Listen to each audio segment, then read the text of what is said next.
ආයුබෝවන් කියලා පිළිගන්නවා kalanatecs YouTube channel එකකින් ගෙන තවත් වීඩියෝ එකක් එක්ක. ඉතින් මේ වීඩියෝ එකේදී ඔයාලට මම කියලා දෙන්නේ මම මගේ පළවෙනි වීඩියෝ එකේදී කියලා දුන්නා forex market එකේදී වෙන්නේ මොකක්ද කියන එක ගැන. ඉතින් මම මේ වීඩියෝ වලට පොරොන්දුවක් වුණා forex market එකේ ඊළඟ වීඩියෝ එකත් එක්ක මම අරන් එනවා. ඒකේ තියෙන වචන සම්බන්ධව සහ ඒක ඉස්සරහට මම වීඩියෝස් කරනවා කියලා. ඉතින් මේ සීරීස් එකේ දෙවෙනි වීඩියෝ එක. ඉතින් මේකද මම කියලා දෙනවා ඔයගොල්ලන්ට forex market එකේ මොකක්ද lot සහ leverage කියන්නේ මොකක්ද කියන එක. ඉතින් වීඩියෝ එක ස්කිප් කරන්න නැතුව බලන්න කියලා කියනවා අනිවාර්යයෙන්ම. මොකද මේකේ තියෙන හැම පාර්ට් එකක්ම ඔයාලට ඉතාමත් වැදගත් වෙයි කියලා මම හිතනවා. එහෙනම් අපි වැඩි කතා බහක් නැතුව යමු වීඩියෝ එකට.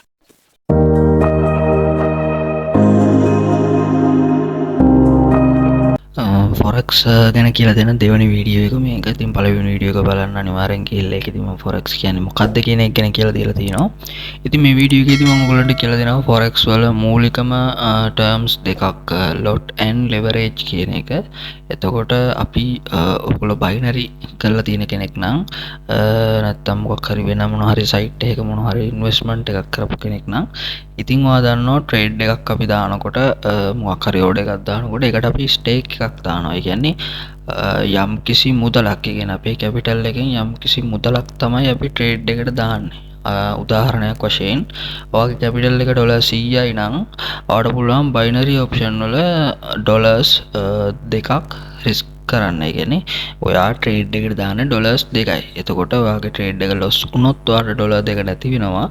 profit වුණොත් ඒ අදාළ percentage එකෙන් ඔයාලට profit එකක් හම්බ වෙනවා. ඉතින් ඒක තමයි සාමාන්‍ය binary වල වෙන්නේ. ඉතින් මේ forex වලට එනකොට lot size එක කියලා කියන්නේ ඔන්න ඔය stake එක වගේ අදහසක්. දැනට එහෙම හිතාගන්න මම පැහැදිලි කරන්නම්. හරි. ඒක පැහැදිලි කරන්න අපි පොඩි උදාහරණ දෙකකට යන්. අපි දන්න දේවල් වලින් පොඩ්ඩක් මුලින් මේක හිතලා බලමු කොහොමද මේක වෙන්නේ කියලා. එතකොට කිලෝග්‍රෑම් එකක් ග්‍රෑම් 1000යි. එතකොට වතුර ලීටරයක් මිලිලීටර 1000යි. ඒ වගේ මේ forex market එකට ආවහම අපිට තියෙනවා එක lot එකක් units ලක්ෂයයි. ඒක සම්මතයක්. ඒක සම්මත ඒකකයක් ඒක. ඒක වැඩි හිතන්න යන්න එපා. ඒක සම්මත අර වගේ units ලක්ෂයයි එක lot එක. හරිද? එතකොට අපි දැන් හිතන්නකො අපි euro USD chart එක ගමුකෝ. euro USD chart එක නිකන් ගමු. එතකොට euro USD වලගේ දැන් තියෙන්නේ නිකන් හිතමු 1.3.2. හරිද? ආසන්න වශයෙන් 1.3.2. එතකොට කවුරු හරි එක්කෙනෙක් ඇවිල්ලා forex market එකේ euro unit එකක් ගන්න. ඒ කියන්නේ lot එකක් ගන්න. lots වලින් මේක අපි trade කරන්නේ. lots තමයි අපි ගන්නෙ. stake එක වෙනකොට ගන්න lots. හරිද?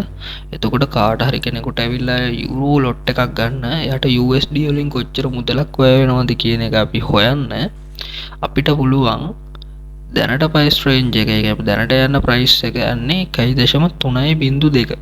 ඒ කියන්නේ euro වලට සාපේක්ෂව මේ USD වලට සාපේක්ෂව euro වල අගය. ඒ කියන්නේ euro වල අගය බෙදීම USD වල අගයනේ euro USD chart එකේ පෙන්නන්නේ.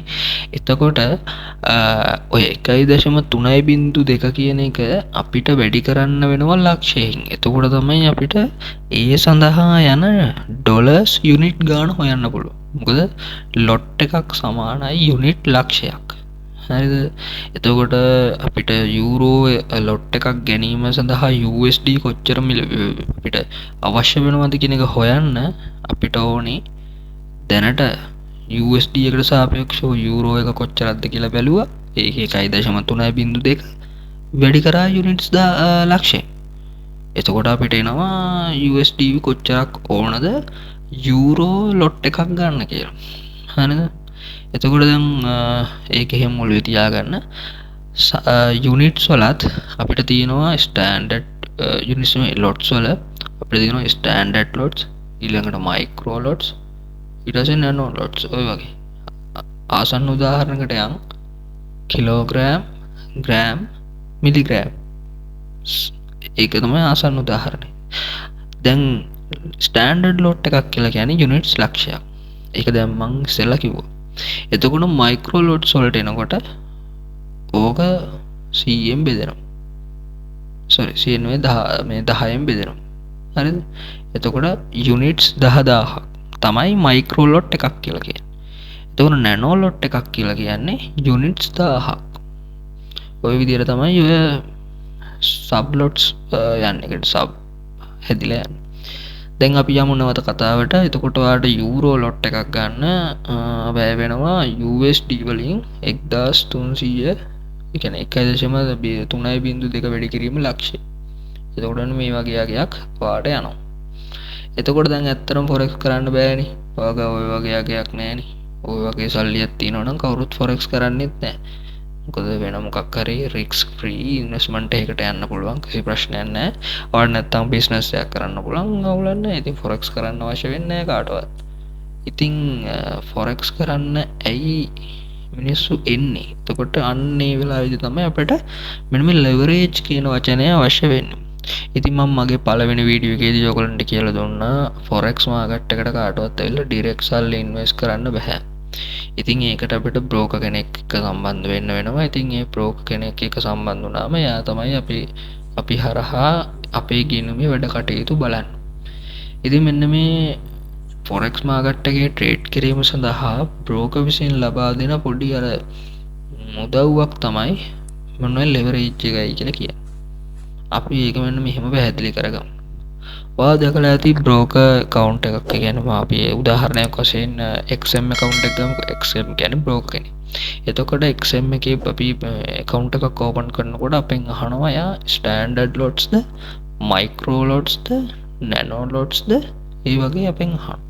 එතකොට අපි standard lots කියන එක select කළා. අපිට ඒක select කරාට පස්සේ එනවා මේ වෙනුවෙන් යෝජනා කරන leverage එක තෝරන්න කියලා. එතකොට ඒකේ තියෙනවා අපිට maximum 1000 leverage එක. එතකොට අපි 1000 කියන එක select කරොත් ඒකෙන් අදහස් වෙන්නේ අර අපිට euro USD lot එකක් ගැනීම සඳහා වැය වෙන මුදල දිනවනේ.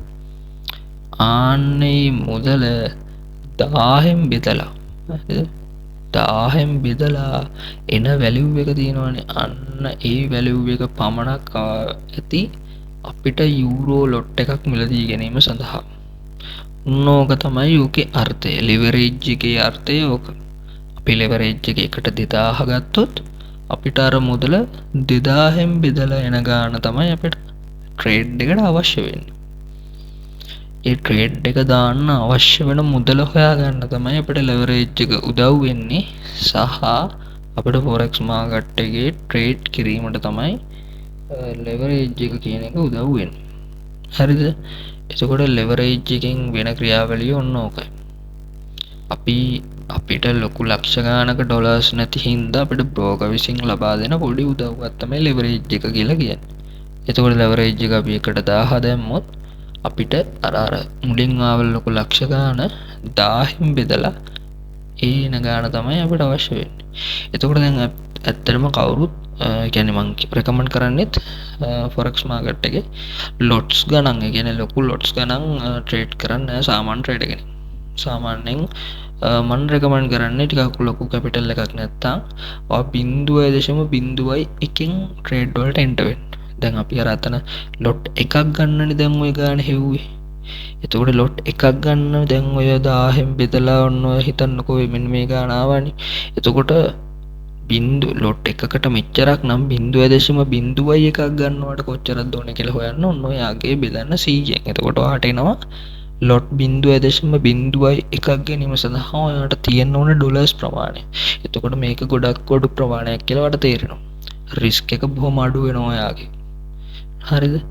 ඉතින් මෙන්න මේ ක්‍රමයට ඔයා අනිවාර්යෙන් ට්‍රේඩ් කරන්න. ඉතින් ඔයාලට මම මේ වචන දෙක සම්බන්ධව පොඩි අදහසක් දුන්නේ. මොකද මේවා ගැන දන්නේ නැතුව කවුරුත් ෆොරෙක්ස් කරන්න යන්න එපා. ඉතින් ෆොරෙක්ස් හරි මොනවා හරි දෙයක් කරනවා නම් ඒක ගැන අවබෝධයක් තියාගන්න. මං කියන්නේ 100%ක්ම මම මේ කියපු කතාවත් හරි වෙන්න ඕනේ කියලා. හැබැයි මේක තමයි දල අදහස. මේ දේම තව පොඩ්ඩක් ගැඹුරින් කෙනෙක් දන්නව වෙන්න පුළුවන්. ඉතින් මං කැමතියි ඒ දේවල් පහළලා කමෙන්ට් සෙක්ෂන් එකේ අනිවාර්යෙන් කතා කරනවා නම්. මොකද මන් දන්න දේවල් තියෙන්න පුළුවන්. ඉතින් මටත් ඉගෙන ගැනීම සඳහා ඔයාලගේ දැනුම මාත් එක්ක ෂෙයා කරගන්න කියලා ආදරෙන් ඉල්ලනවා. ඉතින් මේ දේවල් අනිවාර්යෙන් ඔයගොල්ලෝ දැනගෙන ෆොරෙක්ස් ට්‍රේඩර් කෙනෙක් විදියට වැඩ කටයුතු ආරම්භන්න. ඉතින් forex වල free හම්බෙන ඩොලර්ස් 30 අරගත්තේ නැත්තම් මගේ අර වීඩියෝ එක බලන්න, මම වීඩියෝ එකක් දාලා තියෙනවා. ඒක බලන්න. ඒක බලලා ඒකේ ඩොලර් 30 අරගෙන අපි ඉස්සරහට යන්. මේකේ බේසික් එකේ ඉඳන් අපි යන් ටික කාලයක් යාවි මේක හරියට උගන්නන්න. මොකද මේක මේ උඩින් පල්ලෙන් එහෙම උගන්නන්න පුළුවන් සබ්ජෙක්ට් එකක් නෙවෙයි. ඉතින් ඒකින්ද අපි පොඩ මේකේ ටර්ම්ස් ටික මුලින් ඉගෙනගෙන ඊට පස්සේ අපි යන් ලොකු ස්ට්‍රැටජිස් දක්වා මේ channel එකෙන්. ඉතින් රැඳිලා ඉන්න අනිවාර්යෙන් ඔයාලට ලොකු ගමනක් යන්න හොඳ උදව්වක් මම මේ channel එකෙන් දෙනවා. ඉතින් ඒකින්ද රැඳිලා ඉන්න අපිත් එක්ක.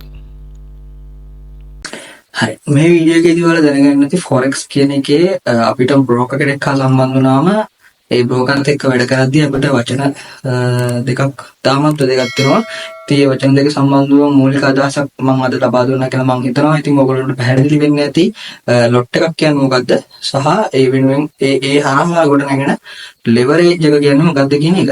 ඉතින් මේ දෙක හරියට බැලන්ස් කරගෙන හොඳ මනි මැනේජ්මන්ට් ප්ලෑන් එකක් අනුව ට්‍රේඩ් කරනවා නම් ඔයාලට අනිවාර්යෙන් සක්සස් වෙන්න පුළුවන්. ඉතින් අපි forex සම්බන්ධව මේ වීඩියෝ එක දැන් මේ දෙවෙනි වීඩියෝ එක අනිවාර්යෙන් ඉස්සරහා වීඩියෝ වලදීත් මම forex සම්බන්ධව ඔයගොල්ලන්ට කියලා දෙන්න බලාපොරොත්තු වෙනවා. ඉතින් රැඳිලා ඉන්න මාත් එක්ක. ඉතින් පල්ලෙහාන් කමෙන්ට් එකක් දාන්න මොනවා හරි දෙයක් ආඩ හිතන දෙයක් තියෙනවා නම් අනිවාර්යෙන් යාළුවොත් එක්ක ෂෙයා කරගන්න. ඉතින් වීඩියෝ එක හොඳයි නම් ලයික් එකක් දාන්න, අපිව සබ්ස්ක්‍රයිබ් කරලා අපිට සපෝට් එකක් දෙන්න. එහෙනම් ඊළඟ වීඩියෝ එකේදී හම්බ වෙමු.